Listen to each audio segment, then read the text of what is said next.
আছে শিৱসাগৰ জিলা প্ৰশাসনলৈ।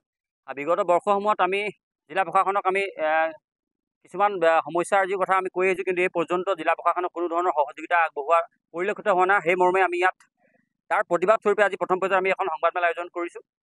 আমি দেখিবলৈ পাইছোঁ যে শিৱসাগৰ বিশেষকৈ ঐতিহাসিক যি আমাৰ ৰংঘৰ আছে, এছিয়াৰ প্ৰথমটো পেভিলিয়ন বুলি কওঁ, ৰংঘৰৰ আজি কিছুদিন পূৰ্বে আমি দেখিলোঁ যে এজাক বৰষুণত আজি কৃত্ৰিম বানপানীৰ যি সমস্যাৰ সৃষ্টি হৈছিল, কিন্তু তাৰ পৰৱৰ্তী পৰ্যায়ত ইয়াত বিভিন্ন চৰকাৰী বিষয়ববীয়াসকল আহিল, ৰাজনৈতিক নেতাসকল আহিল, কিন্তু ইয়াত কোনো ধৰণৰ এটা স্থায়ী সমাধান কৰাৰ ক্ষেত্ৰত কিন্তু আজি পৰ্যন্ত এই মুহূৰ্তলৈকে কিন্তু ৰংঘৰৰ কৃত্ৰিম বানপানী সমস্যাটো সমাধান কৰাৰ ক্ষেত্ৰত কোনো ধৰণৰ ফলপ্ৰসূ সিদ্ধান্ত লোৱা পৰিলক্ষিত নহ'ল।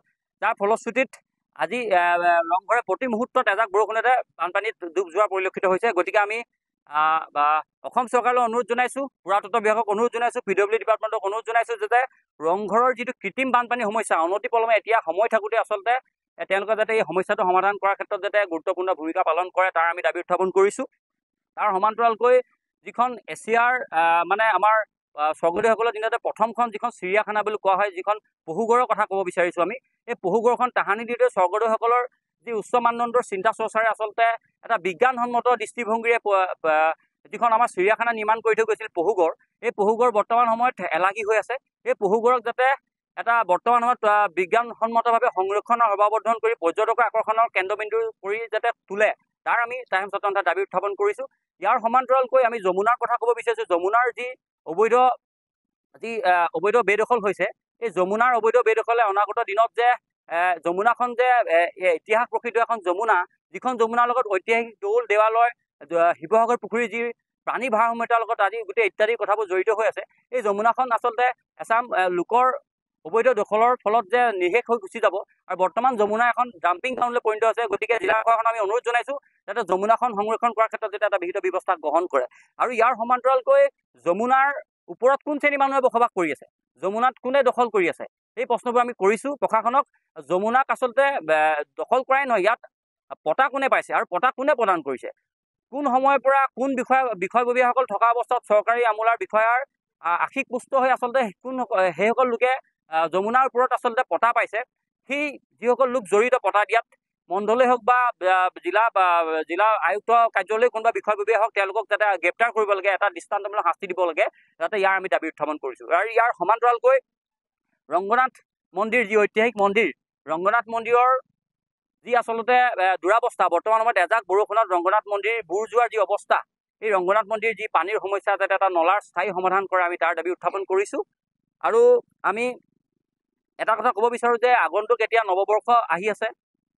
নৱবৰ্ষত আমি এটা কথা লক্ষ্য কৰোঁ যে ৰংঘৰ, কাৰেংঘৰ, তলাতল ঘৰত যথেষ্ট সংখ্যক পৰ্যটকৰ ভিৰ হয়, আৰু পৰ্যটকৰ এই ভিৰৰ ফলত আচলতে তলাতল ঘৰৰ ছাদখনত আচলতে কোনো ধৰণৰ লিমিটেশ্যন নাই, আচলতে বহুত হাজাৰ হাজাৰ মানুহ উঠি থাকে। গতিকে আমি এই সংবাদমেলৰ জৰিয়তে আমি এটা কথা দাবী উত্থাপন কৰিব বিচাৰিছোঁ, যাতে তলাতল ঘৰেই হওক বা ৰংঘৰেই হওক বা গড়গাঁৱৰ কাৰেংঘৰেই হওক, যি আমাৰ ঐতিহাসিক সমলসমূহ আছে, ইয়াত যাতে এটা লিমিটেশ্যনৰ ব্যৱস্থা কৰে, যাতে বিশেষজ্ঞৰ দল আনি যাতে এই ছাদখনৰ ভাৰসাম্যতা কিমান, ইয়াত কিমান সংখ্যক মানুহ এবাৰত উঠিব পাৰে, এনেধৰণৰ এটা ব্যৱস্থাৰ জৰিয়তে যাতে সম্পদসমূহ যাতে উপযুক্তভাৱে সংৰক্ষণ হয়, আমি তাৰ দাবী উত্থাপন কৰিছোঁ। ফাকুৱা দৌল প্ৰমুখ্যে আৰু কিছুসংখ্যক দৌল আছে, যিবোৰ দৌল আচলতে পুৰাতত্ব বিভাগে তেওঁলোকে আচলতে যি ধৰণে সংৰক্ষণৰ সভাৱৰ্ধন কৰিব লাগে, এই সংৰক্ষণৰ সভাৱৰ্ধন কৰাৰ পৰা তেওঁলোক বিৰত আছে। গতিকে আমি দেখিছোঁ যে সৰগী দৌল এটা ঐতিহাসিক দৌল হয়, এই সৰগী দৌললৈ বিভিন্ন সময়ত পৰ্যটকসকলে ভিৰ কৰে। গতিকে সৰগী দৌলৰ আমি দেখিবলৈ পাইছোঁ ওপৰৰ যিটো ছাদৰ যি এটা সমস্যা আছে, ইটা খহি খহি আচলতে ছাদখন শেষ হোৱাৰ উপক্ৰম হৈছে। গতিকে সময় থাকোঁতে এই সৰগী দৌলৰো যাতে এটা তৎকালীনভাৱে যে তেওঁলোকে এটা সংৰক্ষণ কৰাৰ ক্ষেত্ৰত এটা ব্যৱস্থা গ্ৰহণ কৰে, তাৰ আমি পুৰাতত্ব বিভাগলৈ আমি অনুৰোধ জনাইছোঁ। গৌৰীবল্লভ দেৱালয়ৰ কথা নিশ্চয়কৈ কৈছে, আৰু আমি দেখিবলৈ পাইছোঁ যে এই দৌলসমূহ আচলতে কিছুসংখ্যক দৌল আচলতে থকা জেগাখনে আচলতে আছেগৈ, তাত বাউণ্ডেৰী ৱাল বা কিছুসংখ্যক জেগাত আমি দেখি পাইছোঁ তাৰ ঘৰৰ একেবাৰে আমাৰ ঐতিহাসিক মনুমেণ্টছৰ একেবাৰে লগতে ঘৰ মানুহে নিৰ্মাণ কৰিছে। গতিকে আমি ভাবিছোঁ যে এই ক্ষেত্ৰত পুৰাতত্ব বিভাগ নিশ্চয়কৈ জ্ঞাত নোহোৱাকৈ নাথাকে। গতিকে যিসকল বিষয়ববীয়াৰ আচলতে নিৰ্দেশত বা যিসকল বিষয়ববীয়াৰ বা ইয়াত আশীৰ্বাদ পুষ্ট হৈ আচলতে সেইসকল লোকে আচলতে ইয়াত পটা লাভ কৰিছে বা তাত ঘৰ নিৰ্মাণ কৰিছে, তেওঁলোকৰ ওপৰত এটা বিহিত ব্যৱস্থা হওক, তাৰ আমি দাবী উত্থাপন কৰিছোঁ। আৰু বিশেষকৈ এটা কথা আপুনি কৈছে যে ইয়াত কিছুসংখ্যক লোকে আচলতে তামৰ ফলিৰ পটাৰ আচলতে ৰজাৰ দিনে দি থৈ যোৱাৰ কথা দোহাই দি আচলতে ঐতিহাসিক সম্পদসমূহ বেদখল কৰি ৰাখিছে। গতিকে এই ক্ষেত্ৰত পুৰাতত্ব বিভাগৰ যিবোৰ আইন আছে, আইনৰ আইনৰ প্ৰক্ৰিয়াৰ মাজত থাকি যাতে তাৰ ওপৰত যাতে পুৰাতত্ব বিভাগে যাতে বিহিত ব্যৱস্থা লয় আৰু এই ক্ষেত্ৰত যাতে জিলা প্ৰশাসনে যাতে সহযোগিতা আগবঢ়ায় আমি তাৰ আশা প্ৰকাশ কৰিছোঁ।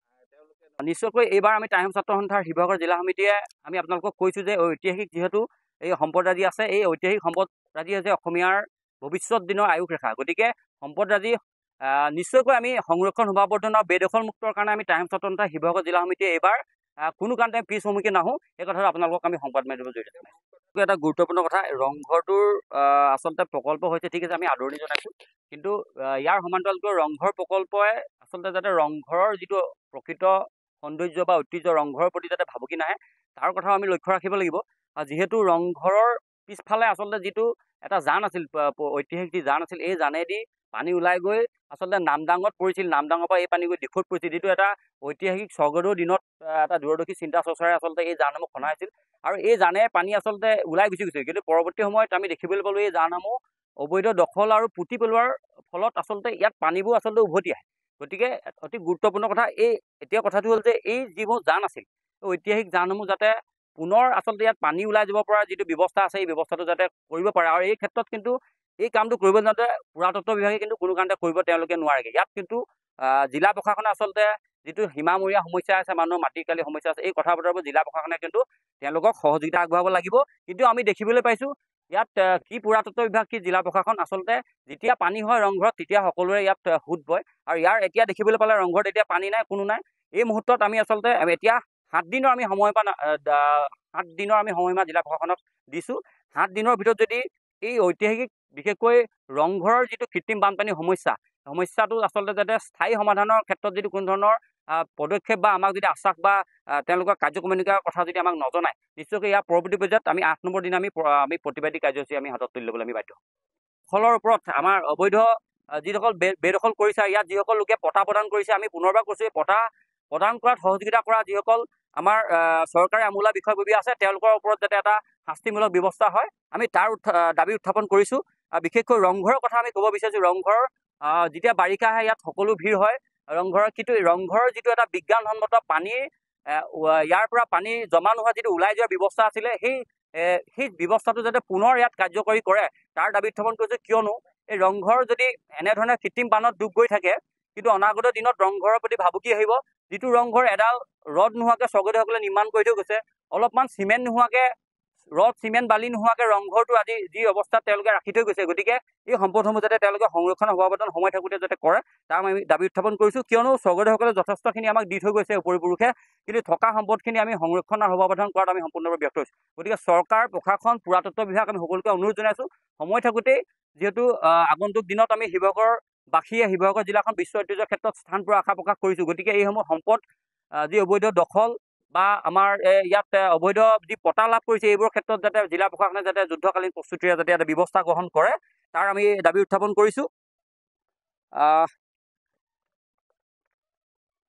যমুনা, তলাতল ঘৰ, ৰংঘৰ, গড়গাঁৱৰ কাৰেংঘৰ আৰু আমাৰ যি আমাৰ ইয়াৰ দাঁতিকাষৰীয়া অঞ্চলসমূহ আছে, এই অঞ্চলসমূহৰ দাঁতিকাষত নতুনকৈ আমি দেখিবলৈ পাইছোঁ কিছুসংখ্যক বিল্ডিং বনাইছে বা নতুন মানুহে ঘৰ গৃহ নিৰ্মাণ কৰিছে। গতিকে এইসমূহ আচলতে নতুনকৈ হ'লেও কাম কৰিবৰ কাৰণে আচলতে NOC কোনে প্ৰদান কৰিছে সেই তাৰ আমি এটা প্ৰশ্ন উত্থাপন কৰিছোঁ। গতিকে আগন্তুক দিনত যাতে আমি এটা এসপ্তাহৰ সময়সীমা আমি বান্ধি দিছোঁ, এই এসপ্তাহৰ ভিতৰত যাতে জিলা প্ৰশাসনে ঐতিহাসিক বিশেষকৈ যমুনা, ৰংঘৰৰ কৃত্ৰিম বানপানীৰ সমস্যা আৰু এই ঐতিহাসিক সমলৰ দাঁতিকাষৰীয়া যিবোৰ পটা পোৱা লোক আছে এইসকলৰ ওপৰত যাতে এটা বিহিত ব্যৱস্থা গ্ৰহণ কৰে আমি তাৰ দাবী উত্থাপন কৰিছোঁ।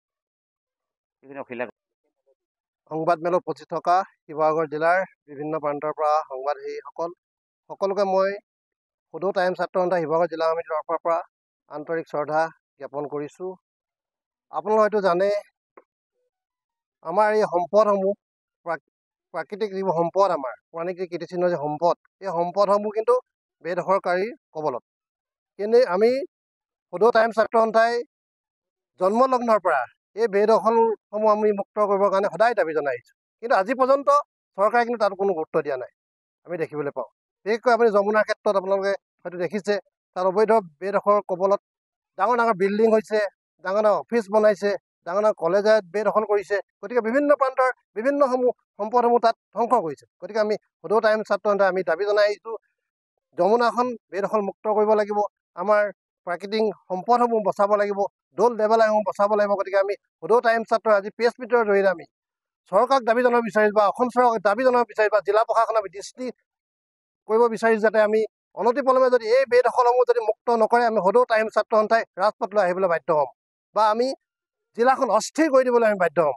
আৰু গতিকে আমি এই কথাটো আমি আজি এই সংবাদ মেলৰ জৰিয়তে আপোনালোকক জনাইছোঁ বা চৰকাৰক জনাইছোঁ। আৰু এটা কথা আমি ক'ব লাগিব যে যিখন যমুনাত দেখিছে আপোনালোকে STCটো আমাৰ ফালে সোমাই আহিছে বা বিভিন্ন প্ৰান্তত বিভিন্ন সময়ত দলৰ প্ৰতি ভাবুকি আহিছে বা ট্ৰাইবেল হাউচটো আছে, ট্ৰাইবেলত এটা ৰেষ্টুৰেণ্ট বনাইছে, তাত এখন এটা গেষ্ট হাউচ বনাইছে, সেইটো কেনেকৈ পাৰ্মিশ্যন দিলে? গতিকে আমি চৰকাৰক দাবী জনাইছোঁ যিসকলে এই বনাবৰ কাৰণে পাৰ্মিশ্যন দিছে সেইসকল অনতিপলমে আওতালৈ আনিব লাগে, দৰকাৰ হ'লে তেওঁলোকক এৰেষ্ট কৰাৰ ব্যৱস্থা কৰিবৰ কাৰণে আমি সদৌ টাইম ছাত্ৰ সন্থাই দাবী জনাইছোঁ। হওক বা আমাৰ জয়া স্মৃতিৰ আমাৰ যি মৈদাম আছে সেই মৈদামেই হওক, কিন্তু বেদখলকাৰী কবলত কিন্তু আপুনি তালৈ গ'লে এখন গেট বিচাৰি নাপায়। আমি বিভিন্ন সময়ত দাবী জনাইছোঁ যে এই সম্পদসমূহ বচাবৰ কাৰণে আমি তাত যিসকলক পতা দিছিলে, যিসকলে অবৈধ ঘৰ নিৰ্মাণ কৰিলে সেইসকলক উচ্ছেদ কৰিবৰ কাৰণে আমি দাবী জনাইছোঁ চৰকাৰক। আৰু যিসকলে পতা দিছিলে, বনাবৰ কাৰণে পতা দিছিলে, ডেভেলপমেণ্টে হওক বা মিউনিচিপালিটি বৰ্ডে হওক বা অসম চৰকাৰে যাক পতা দিছিলে সেইসকলকো আমি আওতালৈ আনিবলৈ কাৰণে আমি সদৌ টাইম ছাত্ৰ সন্থাই দাবী জনাইছোঁ।